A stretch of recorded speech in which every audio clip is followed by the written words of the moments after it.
नमस्कार साथियों। मैं पल्लवी तिवारी आप सभी का स्वागत करती हूँ आपके अपने हिंदी वाली चैनल में। तो चलिए शुरू करते हैं आज का दैनिक जागरण संपादकीय। सुनिश्चित हो रक्षा व्यय की गुणवत्ता।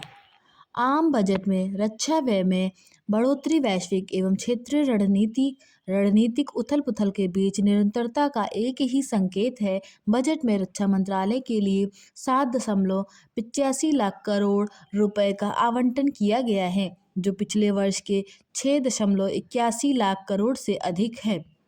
इसमें से 2.19 लाख करोड़ सशस्त्र बलों के आधुनिकीकरण के लिए हैं। इसमें 63,733 करोड़ विमान और एयरो इंजन के लिए और 25,023 करोड़ नौसेना के लिए निर्धारित किए गए हैं। शेष 5.54 लाख करोड़ राजस्व व्यय के लिए हैं। इसमें पेंशन के लिए 1.71 लाख करोड़ रुपए का प्राविधान है। स्पष्ट है कि सरकार ने रक्षा आत्मनिर्भरता के अपने दीर्घकालिक उद्देश्यों को आगे बढ़ाने का प्रयास किया है। नागरिक प्रशिक्षण तथा अन्य विमानों के निर्माण के लिए आवश्यक घटकों और कल पुर्जों को मूल सीमा शुल्क से छूट देने तथा विमान रखरखाव, मरम्मत एवं कायाकल्प में उपयोग होने वाले कच्चे माल पर शुल्क माफ करने का निर्णय इसका संकेत है कि राजकोषीय नीति को औद्योगिक रणनीति के साथ समन्वित करने का प्रयास किया जा रहा है। ये उपाय घरेलू एरोस्पेस निर्माण को मजबूत करने और आयात निर्भरता को कम करने के लिए है। विशेष रूप से रक्षा आपूर्ति श्रृंखला की प्रीमियम श्रेणी में यह बात और सटीक बैठती है। भारत का रक्षा बजट निरंतर बढ़ने पर है, जो देश के जटिल सुरक्षा परिदृश्य के संज्ञान से प्रेरित है। ऐसा परिदृश्य जो उत्तर पश्चिमी सीमाओं पर तनाव से लेकर हिंद प्रशांत क्षेत्र में बढ़ती प्रतिस्पर्धा पर केंद्रित है। इसलिए पुराने सैन्य उपकरणों का आधुनिकीकरण अब विकल्प नहीं, अनिवार्यता बन गया है। हमें बढ़ते आवंटन को नई तकनीकों की बढ़ती लागत जैसे तकनीकी पेंच में नहीं फंसाना चाहिए। हमें बस यह सुनिश्चित करने पर ध्यान देना है जो आवंटन किया गया है वह प्रभावी ढंग से खर्च भी किया जाए। इसमें व्यय की गुणवत्ता निश्चित रूप से एक महत्वपूर्ण बिंदु है। इस दिशा में यह एक अच्छा संकेत है कि पिछले कुछ वर्षों में रक्षा बजट में पूंजीगत व्यय यानी नई तकनीकों एवं आधुनिकीकरण पर होने वाले खर्च की हिस्सेदारी बढ़ी है। वित्त वर्ष 2020 से 2025 के बीच रक्षा पूंजीगत व्यय लगभग 9.1% की वार्षिक दर से बढ़ा है, जो पिछले दशक की तुलना में लगभग 2 गुना हो गया है। इस क्रम में वेतन, पेंशन और रखरखाव वाले राजस्व व्यय का हिस्सा घटा है। स्पष्ट है कि पूंजीगत व्यय में बढ़ोतरी जैसा सुनियोजित कदम भविष्य की सैन्य क्षमताओं को आकार देने में महती भूमिका निभाएगा। ऐसे परिवर्तन रणनीतिक रूप से आवश्यक हो गया है। यदि भारत को पारंपरिक सामरिक क्षमताओं को बढ़ाना है तो उन्नत विमानों, पनडुब्बियों, ड्रोन और नेटवर्क केंद्रित युद्ध क्षमताओं में निवेश करना ही होगा। यह अच्छी बात है कि पूंजीगत व्यय बढ़ा है, लेकिन यह अभी भी अपेक्षित रूप से कम है। याद रखना होगा कि वित्तीय बाधाएं, प्रतिस्पर्धी विकास प्राथमिकताएं और राजस्व व्यय का संरचनात्मक बोझ सैन्य आधुनिकीकरण की गति को सीमित करते हैं। इसे अनदेखा नहीं किया जा सकता है कि तकनीकी की भूमिका निर्णायक होती जा रही है।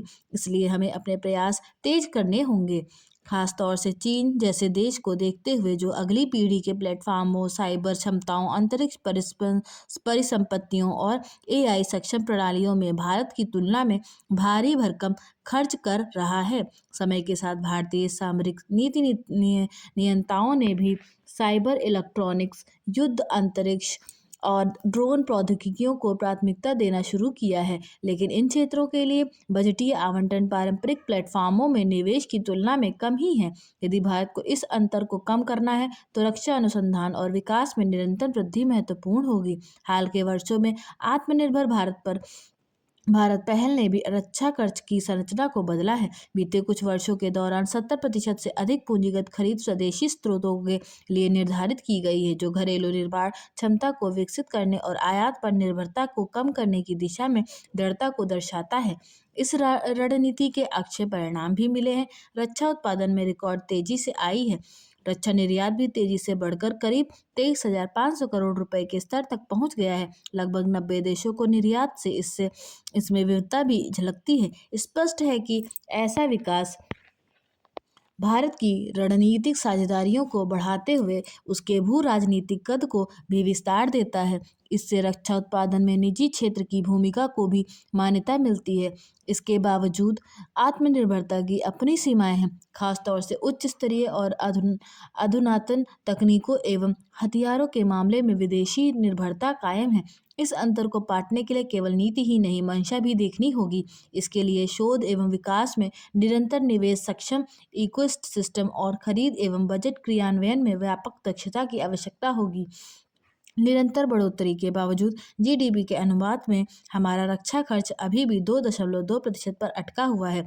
यह स्थिति अन्य वित्तीय दबावों और दूसरी प्राथमिकताओं के साथ संतुलन के दृष्टिकोण से आवश्यक समझी जा सकती हैं, लेकिन इस मामले में हम राजस्व व्यय जैसी प्रतिबद्धता खर्च में लचीलेपन की गुंजाइश को और सीमित करती है। इसलिए तत्कालिक परिचालन आवश्यकताओं और दीर्घकालिक रणनीतिक परिवर्तन के बीच संतुलन साधना भारतीय सामरिक नीति नियंताओं के लिए एक बड़ी चुनौती बना हुआ है। इस कसौटी पर रक्षा बजट पारंपरिक विरोधाभासों को भी दर्शाता है, जो महत्वाकांक्षाओं और वित्तीय सीमाओं से जुड़ा है। रक्षा क्षेत्र को बड़े आवंटन के साथ भविष्य की दिशा तो स्पष्ट है, लेकिन यदि इसे सही तरह से अमल में नहीं लाया जाता तो क्षमताओं में वृद्धि गति प्रभावित हो सकती है। समानता की अनदेखी करने वाले नियम।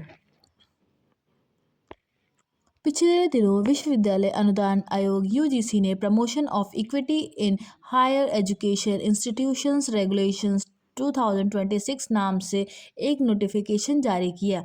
इन नियमों का मकसद शैक्षणिक संस्थानों से धर्म, जाति, लिंग, जन्मस्थान, नस्ल या दिव्यांगता के आधार पर भेदभाव को खत्म करना था, लेकिन इन नियमों ने व्यापक विवाद को जन्म दिया। सामान्य वर्ग के छात्र इस आशंका से घिर गए कि इन नियमों से में उन्हें पहले से ही अपराधी मान लिया गया है।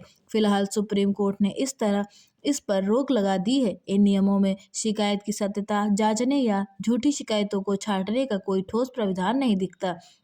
हर आरोप पर तुरंत समिति बैठकर तेज कार्रवाई तो तय है, लेकिन साक्ष्य की परख, गवाहों की सुनवाई, गोपनीयता और अपील जैसी प्रक्रिया को स्पष्ट रूप से परिभाषित नहीं किया गया है। आरोप लगते ही कार्रवाई होने की जल्दी में सही जांच कैसे होगी, यह बड़ा सवाल है। यह भी है कि यूजीसी की नई गाइडलाइन राष्ट्रीय शिक्षा नीति 2020 के लक्ष्यों और संवैधानिक निष्पक्षता के बीच कैसे सामंजस्य स्थापित कर पाएगी। वास्तव में न्याय न सिर्फ होना चाहिए बल्कि होते दिखना भी चाहिए, अन्यथा भरोसा टूट जाता है। कानूनी दृष्टिकोण से अनुच्छेद 14 के हिसाब से देखें तो यूजीसी के नए नियम समानता के अधिकारों की अनदेखी करते हैं, जबकि अनुच्छेद 15 एक जाति के आधार पर भेदभाव को रोकने का प्राविधान करता है। अदालतों ने कई बार माना है कि गरिमा, निष्पक्षता और उचित प्रक्रियाओं तक पहुंच जीवन और व्यक्तिगत स्वतंत्रता के अधिकार का अभिन्न अंग है। यदि किसी शिक्षक या छात्र को जाति आधारित भेदभाव का सामना करना पड़ता है और वह अनुसूचित जाति या जनजाति या फिर ओबीसी में नहीं आता, तो उसके पास बचाव का कोई कानून न होना प्रक्रियात्मक अन्याय है। बड़ी बात यह है कि यूजीसी गाइडलाइन की धाराएं आपस में ही मेल नहीं खाती। नियम 2 वंचित समूहों के खिलाफ भेदभाव मिटाने की बात करता है। दूसरी ओर नियम 3C न्याय के अधिकार को केवल कुछ जातियों तक सीमित कर देता है। पिछले वर्ष फरवरी में यूजीसी ने नियमों का मसौदा संस्करण सार्वजनिक सुझावों के लिए जारी किया था। इसमें अन्य पिछड़ा वर्ग ओबीसी को जाति आधारित भेदभाव के दायरे से बाहर रखा गया था। मसौदा नियमों में यह भी प्रस्ताव था कि भेदभाव की झूठी शिकायतों को हतोत्साहित किया जाए और इसके लिए जुर्माने का प्राविधान रखा गया था, लेकिन अंतिम अधिसूचित नियमों में झूठी शिकायतों से संबंधित प्राविधान हटा दिया। वास्तव में झूठी या दुर्भावनापूर्ण शिकायतों से निपटने वाले प्राविधानों को हटाना इस गाइडलाइन के लिए ढांचागत कमजोरी के रूप में सामने आया। अखिल भारतीय उच्च शिक्षा सर्वेक्षण 2021 से 22 के अनुसार उच्च शिक्षा में 60% विद्यार्थी आरक्षित वर्ग से थे। ऐसे में यह भी बड़ा सवाल है कि इन 60% विद्यार्थियों में ही कोई किसी का जाति आधारित भेदभाव करता है तो क्या होगा। इस पर ये नियम चुप हैं। जिस प्रकार अनुसूचित जाति जनजाति अत्याचार निवारण अधिनियम 1989 और दहेज उत्पीड़न विरोधी धारा 498A के तहत कई बार ऐसे उदाहरण मिले हैं जहां झूठे या गलत मामले दर्ज कराए गए हैं और निर्दोष फंसे फंसे।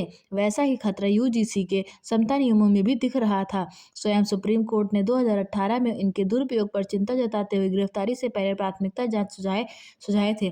दुनिया भर के प्रसिद्ध विश्वविद्यालय और शिक्षण प्रणालियां भी विविधता और समानता के सिद्धांत अपनाती हैं। अमेरिका के प्रत्येक विश्वविद्यालय के पास एक स्वतंत्र इकाई होती है जो भेदभाव या उत्पीड़न की शिकायतों की जांच करती है। इस जांच प्रक्रिया में शिकायतकर्ता और आरोपित दोनों के अधिकारों का ध्यान रखा जाता है। जांच प्रोटोकॉल में साक्ष्यों के मानक, अपील का अवसर, गोपनीयता आदि को स्पष्ट रूप से परिभाषित किया जाता है ताकि न्याय हो भी और होता हुआ दिखे भी। अक्सर वहां बाहरी या तटस्थ जांचकर्ता नियुक्त किया जाता है। रिपोर्ट लिखित रूप में तैयार होती है और दोनों पक्षों को अपना पक्ष रखने का पूरा मौका मिलता है।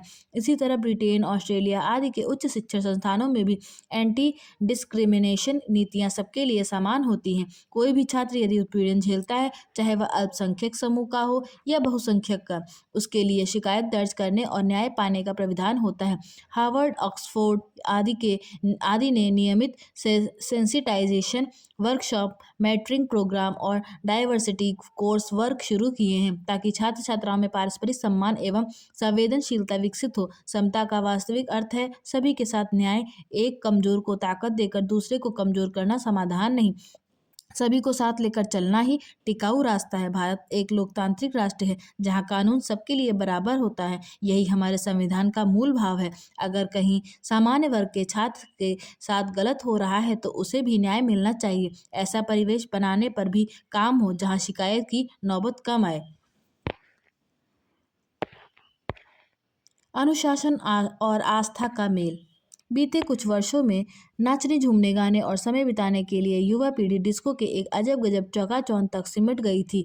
ऐसे में अब जेन जी का भजन की धुन पर थिरकना एक बड़ा बदलाव है। मुंबई, दिल्ली, बेंगलुरु जैसे महानगरों में युवा चमक दमक छोड़कर आस्था के साझे भाव के साथ झूमते नजर आते हैं। कहीं हनुमान चालीसा, कहीं हरे कृष्णा तो कहीं शिव तांडव, ईश्वरीय स्तुति की इन धुनों पर बाकायदा समूह बनाकर झूमते युवाओं की इस गतिविधि को भजन क्लबिंग कहा जा रहा है। यह चलन विचित्र सी धुनों पर उछलने या शोर में गुम हो जाने के बिल्कुल विपरीत है। सुखद है कि कारपोरेट संस्कृति से जूझती युवा पीढ़ी अब मानसिक ठहराव को चुन रही है। जैन जी के मन को जड़ों से जोड़ने वाली भजन क्लिम्बिंग उन्हें लुभा रही है। युवाओं में लोकप्रिय होते इस चलन को नया आध्यात्मिक और सांस्कृतिक प्रभाव कहा जा रहा है। असल में मनोरंजन के नाम पर धूम धड़ाके वाले शोर के बजाय भजन क्लिम्बिंग का माहौल बेहद सकारात्मक होता है। दिखावे से दूर बस भजन की धुन धुन और एक दूसरे के स्वर का साथ, तालियां बजाते हुए भजन की धुन, ताल या शब्दों में खो जाना एक तरह से ध्यान करने के समान होता है। मंत्रों को एक धुन में दोहराना मन को सुकून देता है, जिसके चलते यह जीवंत परिवेश सामूहिक रूप से सकारात्मक ऊर्जा जुटाने के आयोजन बन गए हैं। आस्था का यह भाव अनुशासन से भी जुड़ा है। देर रात तक चलने वाली डिस्को पार्टियों की चमचमाती रोशनी के बीच नाचते गाते युवा जाने अनजाने नकारात्मक आदतों और व्यवहारों के घेरे में आ जाते हैं। ऐसे आयोजनों से बजता तेज संगीत सेहत को नुकसान पहुंचाता है और नींद का पैटर्न बिगाड़ देता है। डिस्को पार्टियों में नियमित जाने वाले युवाओं के व्यसन के जाल में फंसने, नशे में गाड़ी चलाने, लड़ाई झगड़े करने या अपराध कर बैठने के कई मामले सामने आते रहते हैं। वहीं भजन क्लिम्बिंग के लिए जुटने वाले युवा आधुनिक जीवन शैली की कई बुरी आदतों से बचते हुए अनुशासन और आस्था के सुंदर मेल को जी रहे हैं। असल में कीर्तन और सत्संग जैसे आयोजन सदा से ही हमारे सामाजिक पारिवारिक परिवेश का हिस्सा रहे हैं। भजन क्लिम्बिंग भी भक्ति, संगीत और क्लब संस्कृति के मेल से ही बना है। ऐसे में घर और अपनों से दूर बसे युवाओं को यह आध्यात्मिक से जुड़ने का आधुनिक मार्ग लगता है। हाल में प्रधानमंत्री ने मन की बात कार्यक्रम में कहा कि भजन क्लिम्बिंग न केवल युवाओं को आध्यात्मिक से जोड़ रहा है, बल्कि यह परिवारों के बीच भी एक नया जुड़ाव पैदा कर रहा है। निसंदेह वास्तविक जुड़ाव और आस्था का भाव जैन जी को अनुशासन की सौगात भी दे रहा है।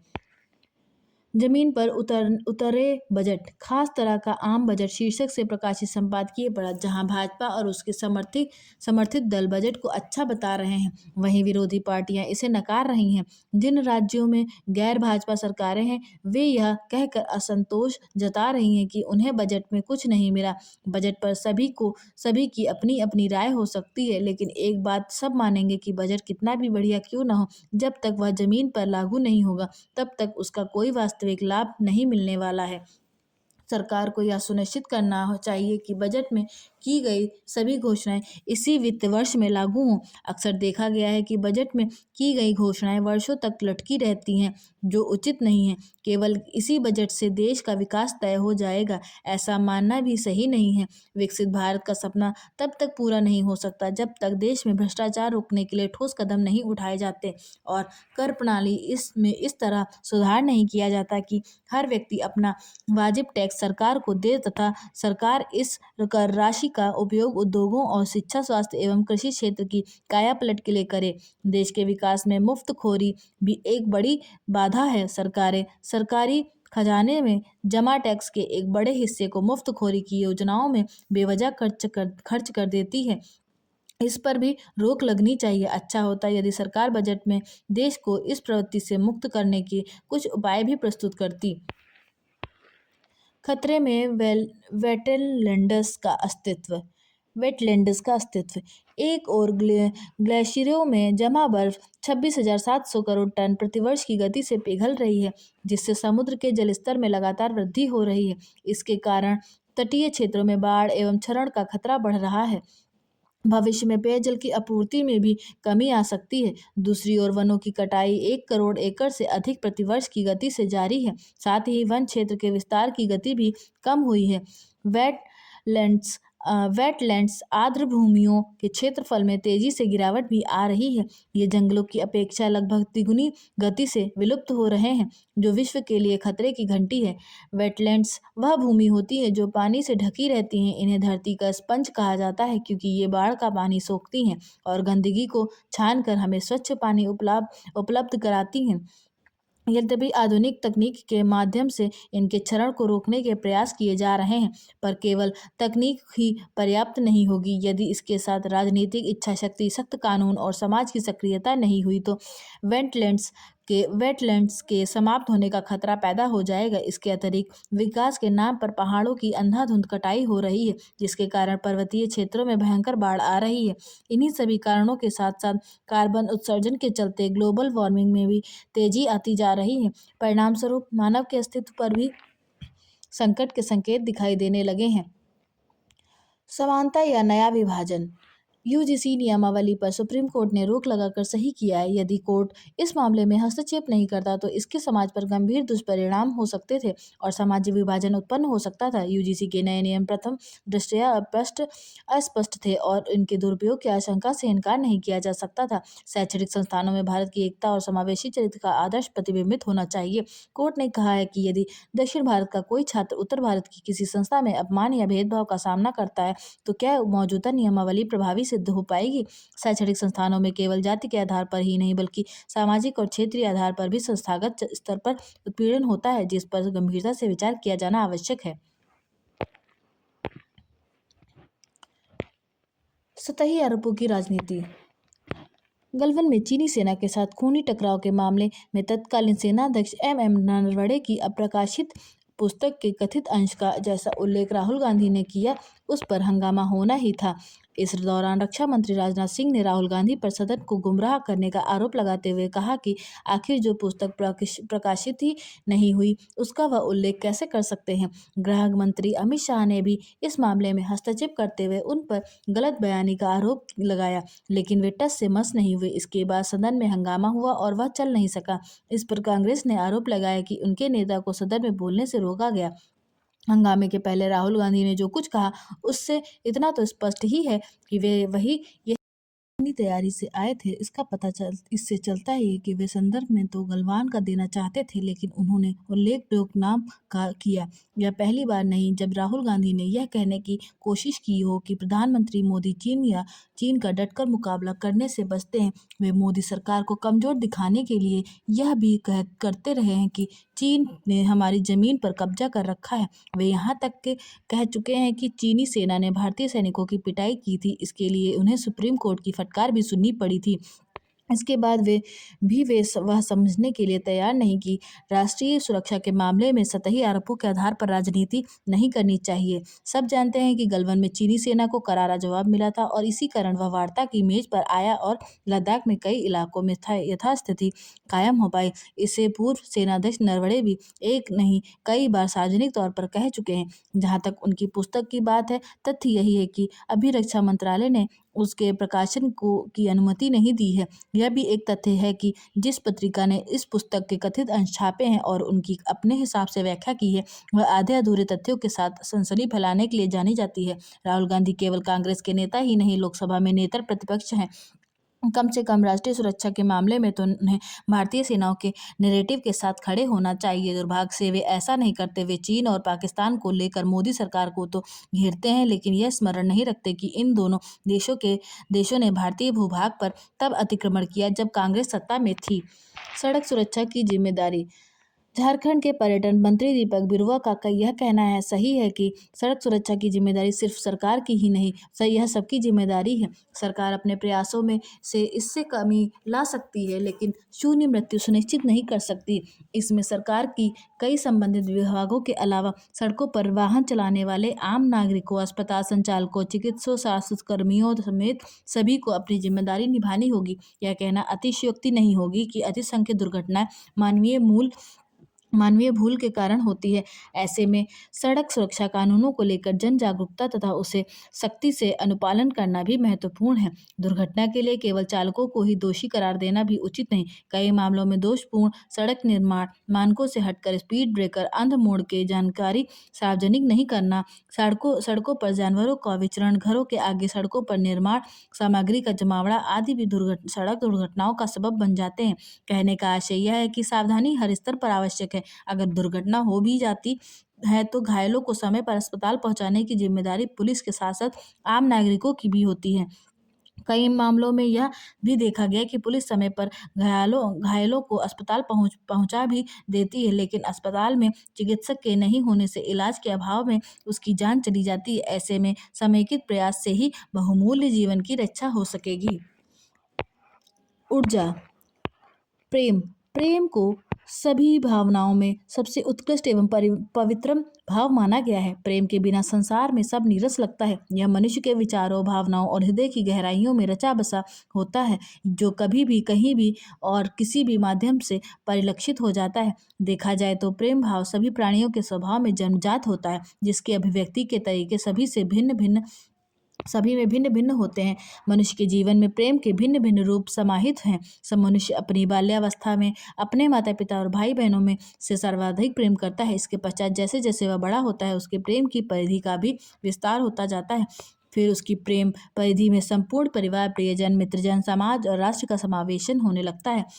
जितना व्यक्ति का मन और हृदय ग्रंथि मुक्त और विशाल होता है, उतना ही पवित्र प्रेम उसके अंतर्मन में व्यापकता के साथ बसता है। माता पिता के साथ किया गया प्रेम जन्मजात और रक्त संबंधित होता है, जो आजन्म निभाने वाला और अटूट होता है। इसमें निस्वार्थ प्रेम की भावना, आशा और विश्वास निहित होते हैं।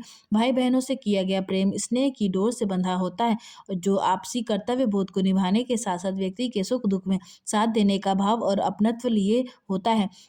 इसी प्रकार दो अनजान व्यक्तियों का प्रेम पति पत्नी के संबंध के रूप में परिणित होता है, जो प्रेम, विश्वास, समर्पण और सामंजस्य की धारा पर टिका होता है। इसके अतिरिक्त समाज और राष्ट्र से प्रेम सामाजिक संरचना से तालमेल बिठाने, जीवन व्यापन की आवश्यकताओं की पूर्ति करने तथा समाज और राष्ट्र के हित में आवश्यक कदम उठाने की प्रेरणा देता है। प्रेम की डोर में बंध कर ही जीवन सार्थक बनता है, इसलिए प्रेम ही मानव जीवन का सार है। आशा करती हूँ कि आपको यह वीडियो पसंद आई होगी। ऐसी वीडियोस को पढ़ने व सुनने के लिए हमारे चैनल को लाइक, शेयर एंड सब्सक्राइब जरूर करें। धन्यवाद।